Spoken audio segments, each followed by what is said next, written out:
अस्सलाम वालेकुम दोस्तों, मैं हूं आसिफ़ अली ख़ान। आप सबको ईद की खुशियां बहुत बहुत मुबारक हों।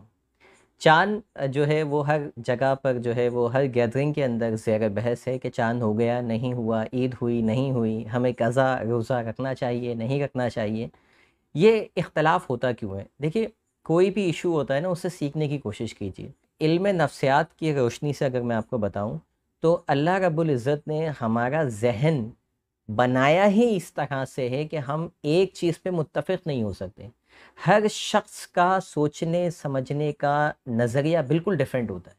सोचने समझने का अंदाज़ बिल्कुल डिफरेंट होता है। आज देख लीजिए ना, एक ही हकीकत है, साइंस का दौर है, उलमा के सामने सारी चीज़ें हैं, उसके बावजूद भी तमाम उलमा एक पेज पर नहीं हैं। क्या इसमें उलमा की गलती है? बाज़ लोग कहते हैं कि उलमा जो है देख लीजिए एक पेज पे कभी आ ही नहीं सकते।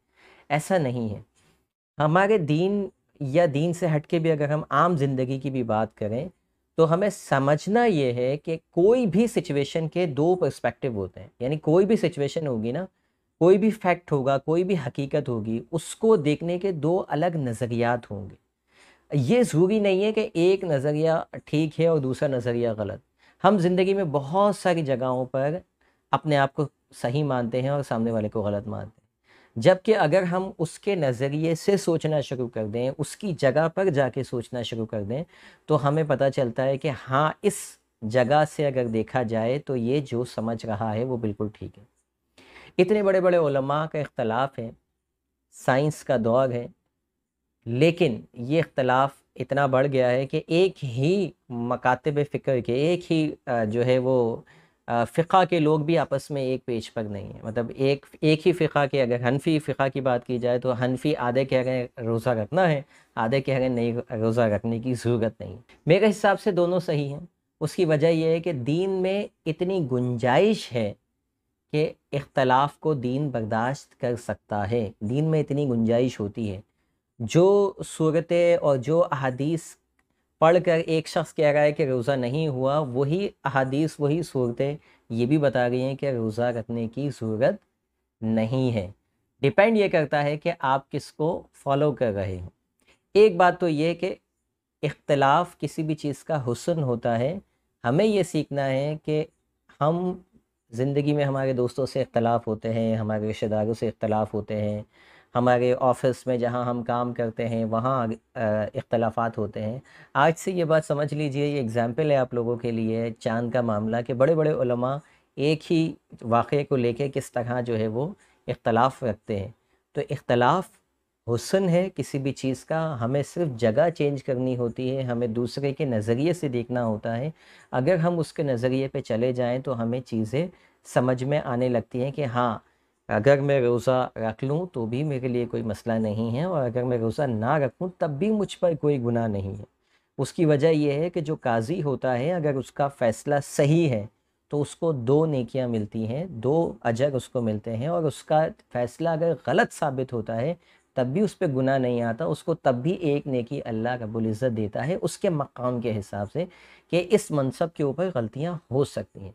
तो वो तो गुनाहगार नहीं हो रहा होता। और फिर शहादतें देने वालों के ऊपर है कि वो गलत देते हैं अगर शहादतें, तो गुनाह उन पे जाता है। दूसरी चीज़ मुझे ये सीखने को मिली, जो समझ में आई, कि आज इतने मॉडर्न दौर में, मीडिया की मौजूदगी में, जब कम्युनिकेशन नेटवर्क इतना फ़ास्ट है, हर चीज़ क्रिस्टल एंड क्लियर लोगों के सामने है, दोनों चीज़ों के मौक़िफ़ सामने हैं, उसमें जब इतना इख्तलाफ है, तो सोचिए 1400 साल पहले के जो मामलात थे, या नबी करीम सल्लल्लाहु अलैहि वसल्लम के जाने के बाद के जो मामलात थे, या जो फ़िक़ही मामलात हैं, जिस वक़्त ना मीडिया था, ना जो है वो चीज़ें आपकी बिल्कुल आँखों के सामने हो रही थीं, बल्कि 1400 साल गुज़र गए, कई रावी बीच में मौजूद हैं।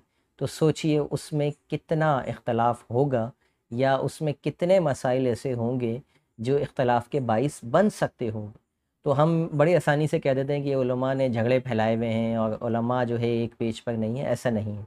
तो अगर हम इस चीज़ को समझ लेते हैं कि ये जो 1400 साल से चीज़ें चलती आ रही हैं, हम जिस पे हम इख्तलाफ करते हैं, जिस पे हमारे फ़िक़े बने हुए हैं, जिस पे फ़िक़्हा वाक़ियत होती है, तो इस इख्तलाफ को आप इसी नज़र से देखिए जिस नज़र से आपको अभी नज़र आ रही हैं चीज़ें कि भाई ये भी कह रहे हैं, इनकी बात भी समझ में आ रही है, इनकी बात भी समझ में आ रही है। इख्तलाफ का मतलब ये नहीं होता अब हम किसी एक को फॉलो करेंगे ना, या तो आप रोज़ा रखेंगे या नहीं रखेंगे, यानी एक को फॉलो करेंगे दूसरे को नहीं। तो जिसको नहीं फॉलो करना, इसका हरगिज़ मतलब ये नहीं है कि आप उसको गाली दें। बिल्कुल इसी तरीके से फ़िक़ही इख्तलाफ भी जहाँ आता है या दीन में आपके मसलक में कहीं इख्तलाफ आता है, तो इसका हरगिज़ मतलब ये नहीं है कि आप किसी एक को फॉलो कर रहे हों तो दूसरे को गाली दें, दूसरे के फ़िक़े को गाली दें, ऐसा नहीं। आज से आप मज़हबी तौर पे भी पुरसुकून रहिए। देखिए जिस तरह ये आपके सामने हुआ है, इसी तरह 1400 साल पहले तक के मामलात थे। उसमें भी कई जगहों पर इख्तलाफ़ात हैं उलमा के, और उस इख्तलाफ़ात को आप एक को फ़ॉलो कीजिए, दूसरे को आप फ़ॉलो ना कीजिए, लेकिन उसको गाली नहीं दीजिए, किसी के फ़िक़े को गाली नहीं दीजिए।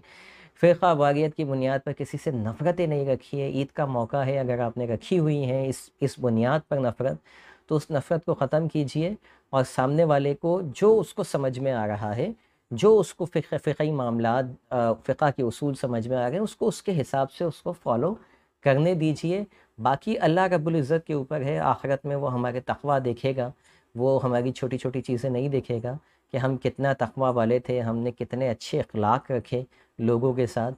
तो अच्छे अख़लाक़ के साथ लोगों के साथ पेश आइए, इख्तलाफ़ात को ख़त्म कीजिए। इबादत के बाद सबसे बड़ा रुतबा, सबसे बड़ी इबादत जो है वो अच्छे अख़लाक़ की है, लोगों की खिदमत की है।